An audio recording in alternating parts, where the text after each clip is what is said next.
Assalamualaikum warahmatullahi wabarakatuh. Apa kabar kalian semua? Pada video kali ini kita akan membahas lanjutan dari video berikutnya, yaitu tentang Proklamasi Kemerdekaan Indonesia. Pada kali ini kita masuk kepada subtema 2, bekerja sama mencapai tujuan. Setelah Proklamasi Kemerdekaan Indonesia 17 Agustus 1945, seharusnya bangsa Indonesia telah merdeka dan terbebas dari segala bentuk penindasan serta penjajahan. Namun, kenyataannya tidak demikian. Bangsa Indonesia masih perlu berjuang mempertahankan kemerdekaan Indonesia. Mengapa? Mari kita simak teks di bawah ini. Perjuangan mempertahankan kemerdekaan Indonesia setelah Proklamasi Kemerdekaan Indonesia 17 Agustus 1945, bangsa Indonesia ternyata masih terus berjuang mempertahankan kemerdekaan Indonesia dari gangguan bangsa asing yang datang, seperti dari pemerintahan Belanda. Pasukan Belanda kembali datang ke tanah air. Kedatangan ini disambut dengan berbagai bentuk perlawanan oleh bangsa Indonesia. Sehingga sejak tahun 1945 hingga 1950 telah terjadi berbagai macam pertempuran di berbagai daerah antara pihak Indonesia dengan pihak Belanda yang dibantu oleh pasukan Inggris. Bagaimana perjuangan bangsa Indonesia dalam mempertahankan kemerdekaan di berbagai daerah? Nah, sekarang kalian dengarkan teks yang akan dibacakan, yaitu tentang pertempuran Surabaya.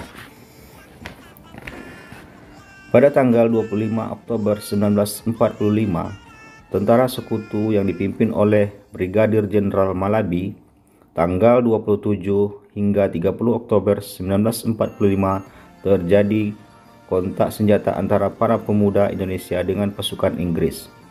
Dalam pertempuran ini, pasukan Inggris dapat dipukul mundur. Bahkan puncak dari pertempuran tersebut adalah terbunuhnya pemimpin pasukan Inggris, Brigadir Jenderal Malabi. Pada tanggal 19 November 1945, Inggris mengeluarkan ultimatum yang berisi semua pimpinan dan orang Indonesia yang bersenjata harus melapor dan meletakkan senjatanya di tempat yang ditentukan dan menyerahkan diri dengan mengangkat tangan. Namun, ultimatum tersebut ditolak oleh pihak Indonesia. Pada tanggal 10 November 1945 terjadi pertempuran yang sangat dahsyat. Pasukan Inggris menggempur Surabaya dari darat, laut, dan udara. Peristiwa 10 November ini diperingati sebagai Hari Pahlawan. Nah, sekarang kamu buat tugasnya berdasarkan teks di atas.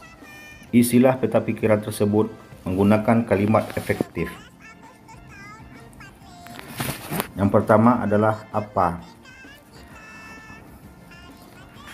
Apa peristiwa yang diceritakan dalam teks tersebut? Teks tersebut maksudnya adalah teks dalam pertempuran Surabaya. Yang kedua, mengapa? Mengapa pertempuran tersebut bisa terjadi? Yang selanjutnya, di mana pertempuran itu terjadi? Kemudian kapan pertempuran itu terjadi? Yang selanjutnya, siapa yang bertempur pada saat itu?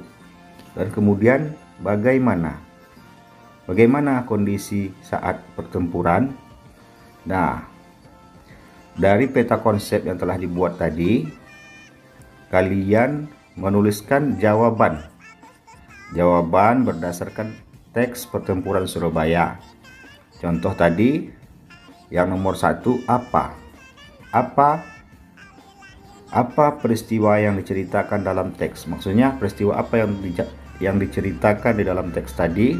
Kemudian kalian membuat jawaban menggunakan kalimat efektif. Nah, sekarang apa itu kalimat efektif? Nah, coba kalian perhatikan.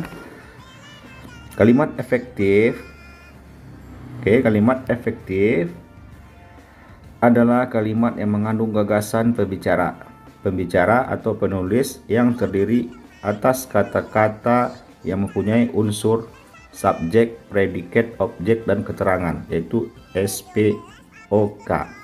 Yang mana pelajaran ini telah kalian pelajari pada kelas sebelumnya. Ciri-ciri kalimat efektif adalah memiliki unsur penting atau pokok, minimal unsur subjek dan predikat. 2. Menggunakan struktur bahasa yang tepat. Yang ketiga, memenuhi kaedah ejaan yang berlaku. Yang keempat, menggunakan pilihan kata atau diksi yang tepat dan sesuai kebutuhan.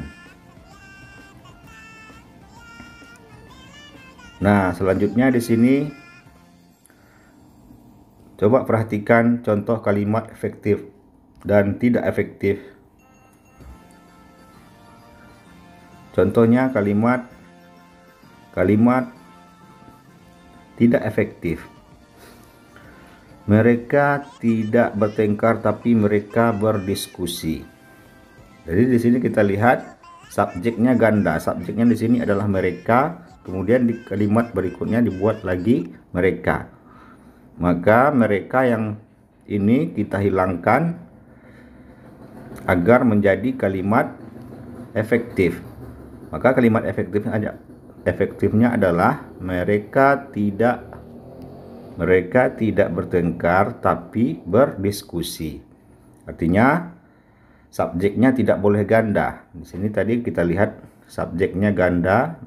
Mereka, di sini mereka. Jadi merekanya dihilangkan satu yang di ujung.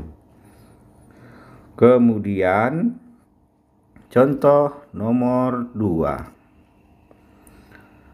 Sangat beruntung sekali nasib orang itu. Ya. Di sini kita lihat ada pemborosan kata. Pemborosan kata adalah sangat. Sangat ini tidak perlu ditulis. Karena tidak pun ditulis, kalimatnya akan bisa dipahami oleh orang lain. Maka kalimat efektifnya adalah beruntung sekali nasib orang itu. Jadi sangatnya dihilangkan. Yang selanjutnya, Aziz membagikan masker kepada para masyarakat. Nah, kita perhatikan lagi di sini ada kata yang menjamakkan kata yang sudah jamak. Artinya di sini ada para. Para di sini artinya banyak. Masyarakat di sini juga banyak, maka dihilangkanlah kata para di sini dihilangkan, maka kalimat efektifnya menjadi Aziz membagikan masker kepada masyarakat. Nah, itulah tadi salah satu contoh, beberapa contoh kalimat efektif dan kalimat tidak efektif. Nah, tugasnya tadi kalian membuat peta pikiran yang telah disampaikan tadi dalam video tadi.